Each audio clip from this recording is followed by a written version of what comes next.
I'm Mickey Colton. And I'm Chad Dillon. And this is the Utica Rallycross series coming to life for your 17th race here in Amursk, Russia. What a track here today. Yes, Russia is a very great place, and I'm starting to not do the right accent, but yeah, we'll go with it. Good job. But this track is going to be a lot different from other ones, as this is a challenge track. Yes. You're going to need a balance. There's going to be a lot of balancing and very, very precise driving movement involved. You'll see what I mean when we get to the track, but I anticipate a high failure rate for this track. Exactly. This could change the championship. It's going to throw off the point standings completely, but first up we have Dylan Young from Young Motorsports. Oh, no. Automatically hit the first corner. I don't think he'll fare well. He's just too young.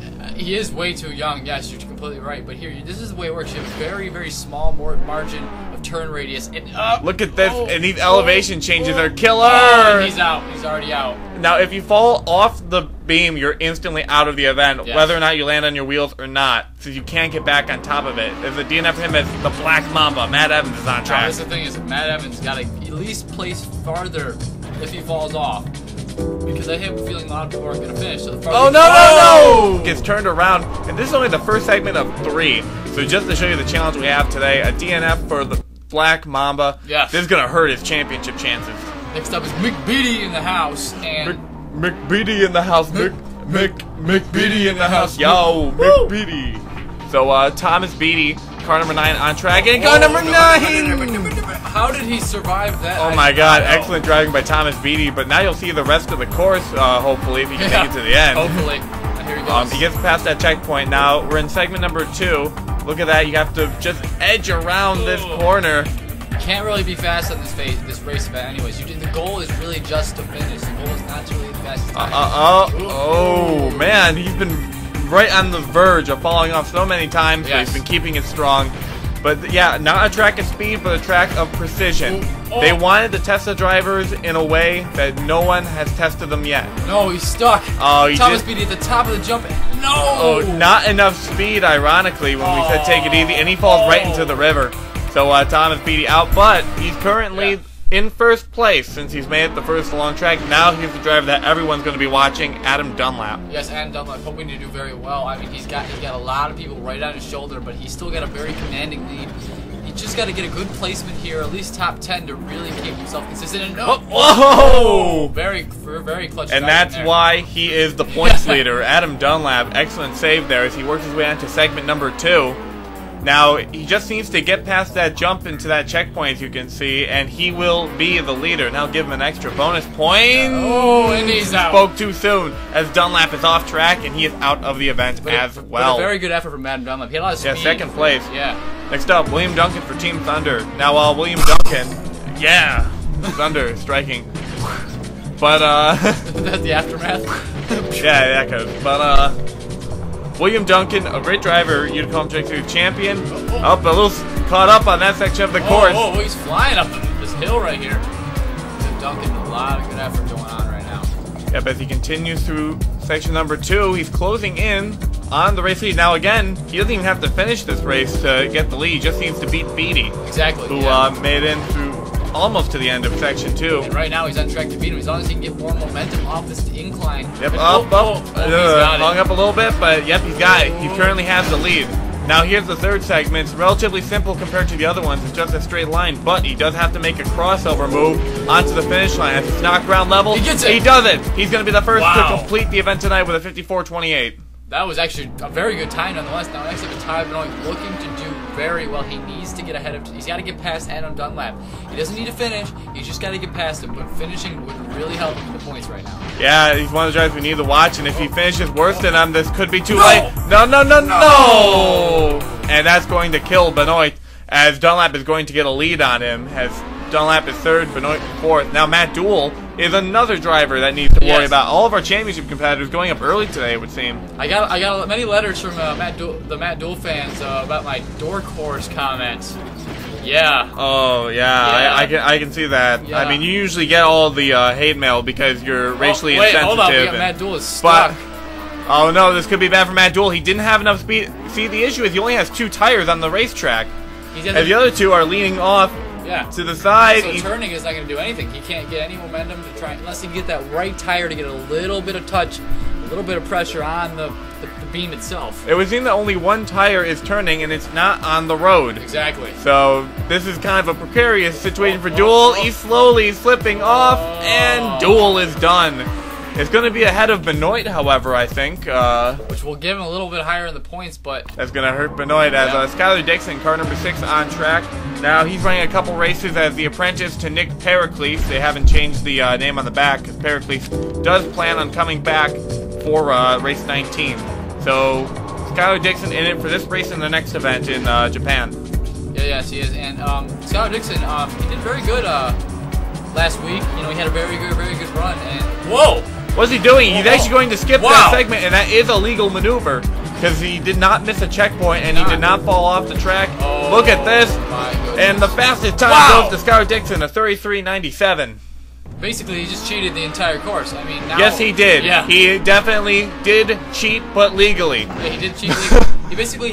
He had enough speed to really make it up there. Oh, no. Oh, no, Anthony McCrory, he's already stuck in the first one. The first section seems to be tripping up most of our drivers. You know, I think it's a little more difficult than the second section because the second section is kind of like a more level. It's very, very level. This one's got a lot of inclines and declines. And he's off track, and also you can cheat in the second segment, as we just found out from Skylar Dixon, who paved the way. You just got to get past the first. Now we have next up James Silverfox here, having a pretty decent run last week as well. I mean, yeah, he was leading at one point, and he was pretty happy at the end of the race. Real confidence booster for him. Oh wow, as going around the first segment here. Really, very squirrely though. Good car control in that he. Very stable driving. He really got himself out there. Let's see if he pulls. Skylar Dixon goes straight ahead.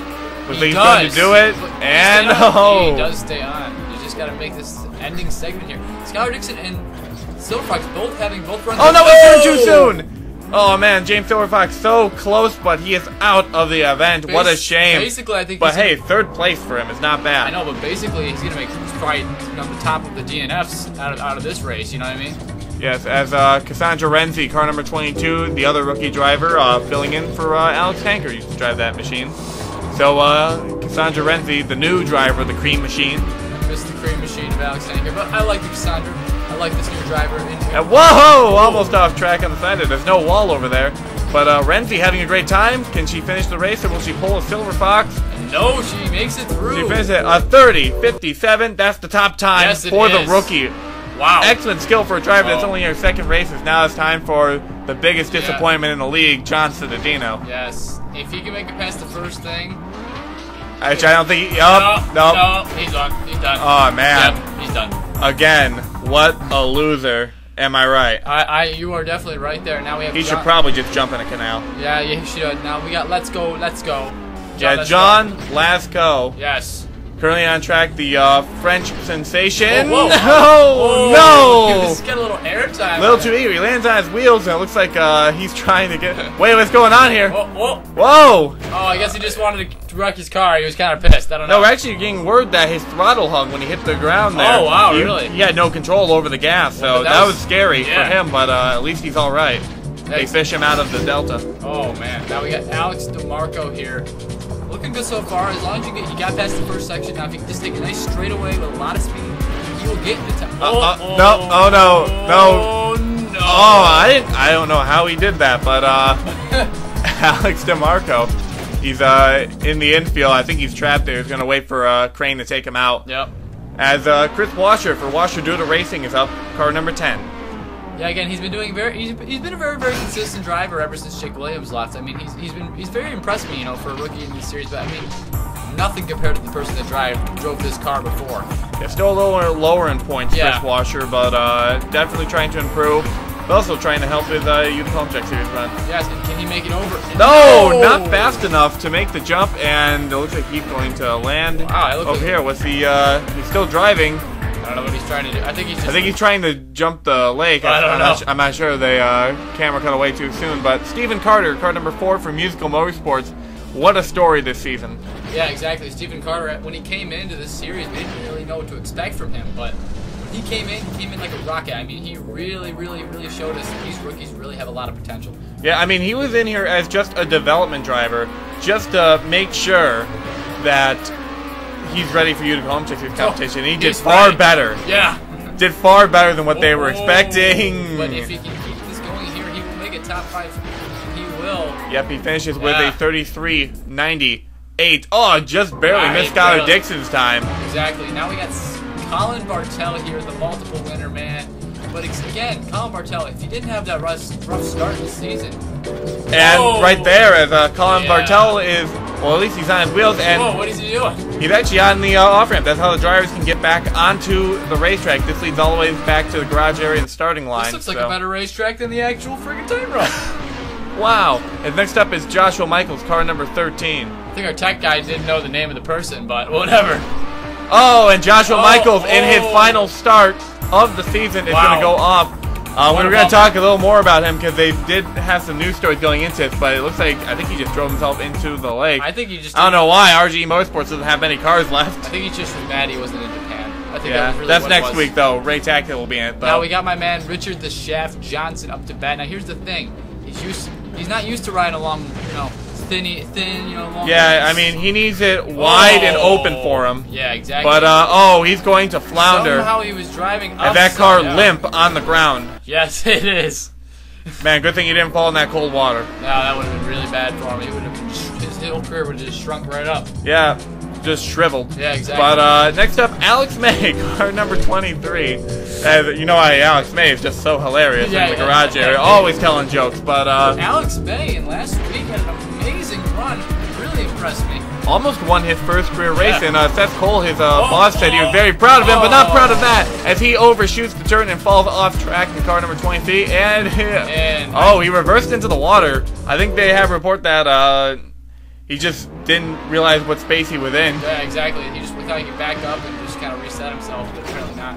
Now we have Michael Aurelio here. Both Aurelios coming off really good runs last week. We're really starting to pull ahead, but again, is it too late in the season for them to come back in points and try and beat Adam Dunlap? I don't know. Yeah, Michael Aurelio is near the bottom of the locked in, well, not locked in, but in contention. But this is looking pretty quick as he continues. Look at him blast through the second segment, the third, the fourth, a 28.63, the fastest time of the day in the later sessions. Next up, Daniel Voiles, car number 2, who's just been kind of a non-factor this year. You know what I've noticed throughout the season is Daniel Voiles is expected. We expected but he it. follows up the really good runs and then he just bombs it. Yeah, I mean, it's what I've noticed. The pressure kind of gets to him. Now, next up, Chris Aurelio. After seeing his brother just having an amazing run on this track, looking effortless for him. But Chris Aurelio hoping if he has the same amount of balance. Well, here we go as Chris Aurelio works his way through that turn. And he's going to hopefully align himself and not do what Alex DeMarco did. And he makes it to the second area. Oh, he's going to get a little brake on. No! Oh, man, that thing didn't even turn. He got wedged in the... I think it's a tie almost placement for DeMarco. Man. Yeah, well, no, Alex May has... Alex May, sorry. Only 2 cars left as Seth Cole on track, and the stuntman's a little off on there. He's trying to cut... he's trying to really make it close to the edge, and he's off. Yep, a little too extreme, but wait a second, he's not done yet. He wants to hit the jump. He wants to hit some jump as he goes into the water. He's wealthy, he doesn't need to worry about the cars. And now the last drive of the day, Joseph Ernesto for RGE Motorsports, car number 14. Last man up in Russia, hoping to do well. I mean, this track after today, I mean, it's been a wreck fest. I mean, everyone's, basically almost 6 people have finished this race today. It's ridiculous. Out of the 25 cars we have. Actually, 5 only have at the moment. But looks like Joseph Ernesto might be that 6th. Oh. Look at that. Oh. Turning to the line, a little off. Can he get there? So close. 28.73, misses it by a 1/10 of a segment. Wow. A segment. A second. Yes. Hey, if you did better in that segment. As Michael Aurelio takes home yet another victory in the Utica Home Track Series. A great effort by him. He's followed by Joseph Ernesto, who is so close yet so far away. Cassandra Renzi, a great job for the rookie. Same with Skylar Dixon. And Stephen Carter and William Duncan were the last 2 cars that actually finished the event. James Silverfox almost finished it, but a heartbreaking crash put him out of it. Then Chris Aurelio, Alex May, Thomas Beatty. It looks like they scored Aurelio ahead of May. Next up, Adam Dunlap. Really not a good placement he wanted. Then Chris Washer, Alex DeMarco, Matt Dool, Seth Cole. Tyler Benoit really killed him in points, putting him way behind Adam Dunlap. Richard Johnson, John Lesko, Dylan Young, and Colin Bartel. I may say our top 10 look very promising for next season for those rookies. Yes, as Matt Evans, Daniel Voiles, Anthony McCurry, John Cedillo, and Joshua Michaels all have disappointing days. Yeah. They round out your 25-car field. Now let's take a look at the point standings and how they've changed after this event. And one thing that hasn't changed is the top of the standings. It will never change. As Adam Dunlap, car number 21, is still in first place with 294 points. So an excellent effort as Tyler Benoit is in second place with 263, followed by Matt Evans, Matt Dool, and Chris Aurelio, your top 5. He's followed by Dom Capps, who's no longer driving in the series, Colin Bartel, Michael Aurelio, and William Duncan is the last car mathematically eligible to win the championship. So he still has a chance. Richard Johnson is in 10th place. The Shaft couldn't perform today. Yep, then we got Alex Tanker not in the series anymore. We got Seth Cole, Jake Williams still in 13th place. I just don't understand. Impressive. Dylan Young, Thomas Beatty, Stephen Carter, John Cittadino. He dropped a couple positions. Yeah, exactly. I mean, a lot of these points really shifted around. Joseph Bryant, Emily Michaels, Joseph Vanessa with a great run today. He's been really consistent in the past 2 races. Yes, as next up we have Ray Davis, Alex May, who had a good run today, Kevin White, Daniel Voiles, Alex DeMarco, who thinks could have gone a little better, John Lasco, Anthony McCurry, who went out early, Emil Michaels, who will be back later, Billy Bishop, who hasn't been in for a while, and Nick Pericles running out your top 30. Chris Washer, Diego Ruiz, Kyle Sosnowski, Aaron Williams Jr., Vladimir Petrov, which it would have been nice to see him in the Russian race here. Yeah, sadly. This is his home track. Scott Dixon with another great run. Austin Ogle, we miss you. We miss you. James Silverfox, Joshua Michaels, Cassandra Renzi rounding out your top 40. Then the last 3 drivers on the grid, Jeffrey Finguy, Ray Takula, and the 1 point of Estavas Cortez. The one that's at least he got one. Yes, he is number 1 in the point standings in my book. Well, next up, we're going to be heading to the track we went to last year. The Toyota Speedway in Japan should be great. Damn it! Oh, man. Hey, you must like letters. You must like letters. I do love letters. I love reading them.